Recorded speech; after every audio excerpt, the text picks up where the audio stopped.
Golden JOFRA Archer. He can bowl at 90 miles per hour. Of all the endorsements of JOFRA Archer, one from his Sussex teammate and long-term mentor Chris Jordan stood out on Wednesday. "He is one of the most gifted players I've ever come across in terms of natural ability. There is nothing JOFRA cannot do," Jordan said. "If you asked him to bowl a left-arm spin, leg breaks, or play any shot with the bat, he'd get it done. That kind of talent cannot be ignored." As if performing to order, just a few hours later, the England international in waiting touched down on the tarmac in Tasmania and was soon wowing social media watchers with slow left-armers at his first net session back with Hobart Hurricanes. Of course, it is the ball hurtling out of the right hand of the Barbados-born fast bowler at breakneck speed that will grip the attention of Big Bash audiences, especially English cricket fans, over the next few weeks as the clock ticks towards his qualification date in March. But Jordan's point was well made. Archer's ability to produce 90 miles per hour pace effortlessly makes him a once-in-a-generation player, and Jordan was aware of it earlier than most. "A lot of my family still live in Barbados, so during English winters I used to go back and train with the Barbados team, playing for them as an overseas player in 2012-13, said the 30-year-old, 74-cap England all-rounder. JOFRA was an up-and-coming cricketer in secondary school, playing age group stuff. "My first experience of him was when I went into bat at practice. Shy Hope, West Indies test player, was keeping wicket and he said, 'Be careful, he's a lot quicker than you think.' I've played county cricket for some time at this point, felt I'd faced enough fast guys over a period of time and said, 'Yeah, no worries.'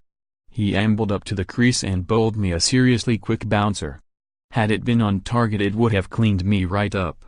I looked behind and there was Shy climbing a ladder to take the ball above his head. When he jogged past at the end of the over, he chuckled and said, 'I told you.'" Despite the age difference, Jordan bonded with 23-year-old Archer over their mutual British Bajan background. A little-known fact is that although Archer has a British passport, he does not have a Barbadian one. Sensing an opportunity, Jordan sounded out the then Sussex head coach Mark Robinson about bringing Archer to the UK. "We discussed how we could help JOFRA. It happened but a back injury just after we got him over slowed down his progress," says Jordan. It also proved to be a pivotal episode in Archer's career. Having played for West Indies under-19s during 2013, he slipped off their radar when sidelined with a stress fracture and left the Caribbean to take up an overseas player gig with Middleton. The injury meant he operated almost exclusively as a batsman during the 2014 summer, hitting 564 runs and contributing a single wicket through the pain. But Sussex had seen enough. Mark Davis, then Sussex second 11 coach, said, "We kept tabs on him, knowing he was showing only 60% of his potential. I would invite him down to nets just so that we could help him with his rehab. He was an exceptional talent not only with ball in hand but with bat. So it was about staying in touch and keeping him motivated because at that stage he was struggling from a mental perspective due to his sore back. Gradually his back got better and he began bowling like we knew he could. The one thing I kept saying to people at the club was, 'This kid is far better than any player we have in our academy, we need to make sure we sign him.'" Robinson, now England women's head coach, called it a leap of faith to facilitate his return the following year. In the early days at Hove, Archer was encouraged to modify his action. And with Jordan often absent due to international or global franchise commitments, the club encouraged veteran bowler John Lewis to take Archer as a lodger and pass on a few tips. Fair play to JOFRA because he was determined and kept coming back. "Sometimes he is not the easiest of kids because he is pig-headed, like all winners can be," Robinson continued. "He has a reputation for being very competitive but one of his qualities is his loyalty. The perseverance paid off for all parties in 2016 when, after a switch to another Premier League club, Horsham, a barrowload of weekend wickets earned him a Sussex debut against Pakistan. 5 of the 6 tourist batsmen dismissed a week before their first test win over England at Lord's were victims of Archer. Young bowlers do tend to grow out of stress fractures over time, and he got stronger through our fitness programs, said Davis, promoted to first 11 coach after Robinson left in November 2015. I wanted to make sure that when he was fit he would be a Sussex player.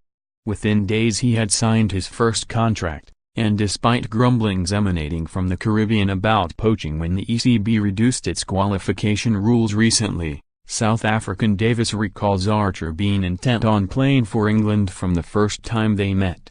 He was slightly disillusioned by West Indies.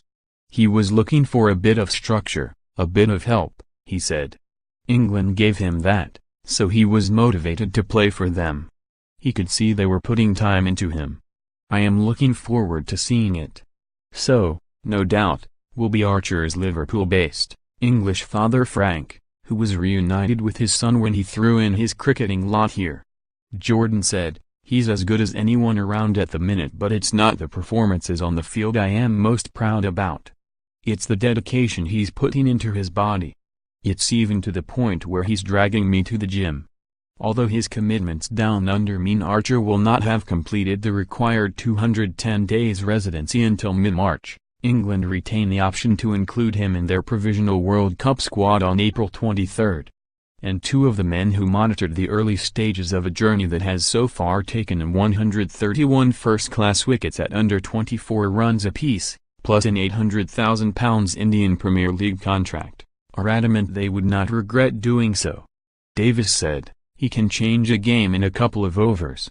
He seems to be bowling on a different pitch from everyone else at times. That's serious talent." Robinson added, "He won't need time to bed in. Every time he's challenged to do something new, he meets it with an emphatic response. It's like instinct to him. He's built to compete."